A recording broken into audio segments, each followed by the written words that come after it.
তাদের 20 গজ দূরে নিরস্ত্র সাধারণ মানুষ, আমরা আমার দেশের জনগণ, তাদের দিকে সেমি অটোমেটিক রাইফেল থেকে গুলি চলল।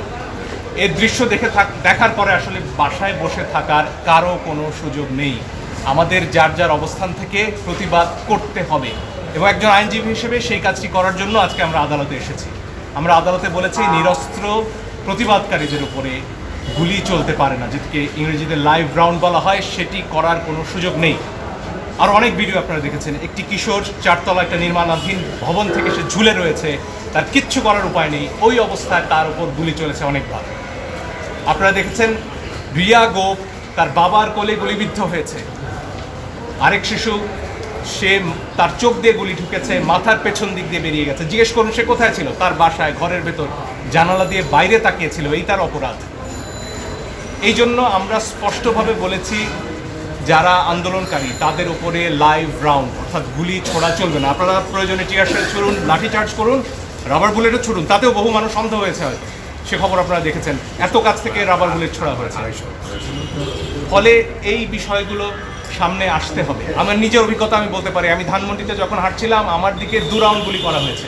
তাদের পোশাক পরনে ছিল না, আমি জানি না তারা কারা পিস্তল থেকে গুলি হয়েছে, কারণ আমার হাতে ক্যামেরা ছিল, কোনো প্রমাণ তারা রাখবেন না। কিন্তু প্রমাণ ধ্বংস হয় না আজকের দুনিয়ায়, প্রমাণ পৌঁছে যায়। আরেকটি দাবি আমরা করেছি পরিষ্কারভাবে, ছাত্ররা সারা বাংলাদেশ থেকে আজকে বলেছেন যে 6 জনকে ডিবি অফিসে রাখা হয়েছে, তারা সেখানে বন্দী।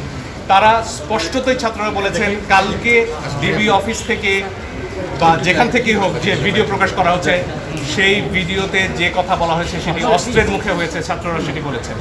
এবং এই ধরনের আন্দোলন প্রত্যাহারের দাবি ছাত্ররা মানেন না, তারা সেটি বলছেন। আইনজীবী হিসেবে আমার কথা হচ্ছে, যখন গোয়েন্দা প্রধান বলেন যে নিরাপত্তার প্রয়োজনে তাদেরকে তিনি নিয়ে এসেছেন এবং সেখানে তাদের খাবার দাবার ছবিও, খাওয়া দাওয়া করার ছবিও প্রচার করা হয়, তখন আমার কথা হচ্ছে হাসপাতাল থেকে একজন মানুষকে, একজন নাগরিককে কিভাবে তুলে নেওয়া হয়, কোন আইনে? আদালতে আমরা এই প্রশ্ন করেছি। আপনারা নাইমের ক্ষতবিক্ষত শরীর দেখেছেন, তার গায়ে পিটিয়ে কি অবস্থা করা হয়েছে পত্রিকায় এসেছে। আমি জানি অনেক ইলেকট্রনিক গণমাধ্যম দেখাতে পারেননি, কিন্তু পত্রিকায় সে ছবি আমরা দেখেছি। সেই নাহিদকে যখন নিয়ে যাওয়া হয় তখন এটা বিশ্বাস করার কোনো কারণ নেই যে তাকে সেখানে আপ্যায়ন করার জন্য নেওয়া হয়েছে। ফলে আমরা আদালতে বলেছি এই 6 জনকে অবশ্যই আদালতের সামনে আনতে হবে এবং তাদের কাছ থেকে জানতে হবে যে তাদেরকে কি আটকে রাখা হয়েছে নাকি তারা স্বেচ্ছায় ডিবি অফিসে বেড়াতে গেছে। ফলে এই দুটি প্রশ্ন আমরা আদালতের সামনে রেখেছি। আদালত সরকার পক্ষকেও শুনেছেন, সেখানে অ্যাডিশনাল অ্যাটর্নি জেনারেল ছিলেন এবং যদিও রুল ইস্যু হওয়ার আগে শোনা যায় কিনা সেটা নিয়ে হয়তো সারাপা বলবেন, কিন্তু আগামীকালকে এই বিষয়ে আদেশ দেবেন এবং কালকেও আসলে শুনানি করার এবং আমাদের তরফ থেকে প্রমাণ উপস্থাপনের সুযোগ আদালত দিচ্ছেন। ফলে এই দুটো দাবি নিয়ে আমরা গিয়েছি। এই 6 জনকে আদালতে উপস্থাপন করে তাদের কাছ থেকে জানতে হবে যে তারা স্বেচ্ছায় সেখানে আছেন কিনা, এবং নিরপরাধ নিরস্ত্র যারা বিক্ষোভকারী হন, আন্দোলনকারী হোক, তাদের উপরে লাইভ রাউন্ড গুলি ছোড়া যাবে না, অ্যাসল্ট রাইফেল দিয়ে ট্রিগার চেপে বসে থাকা যাবে না।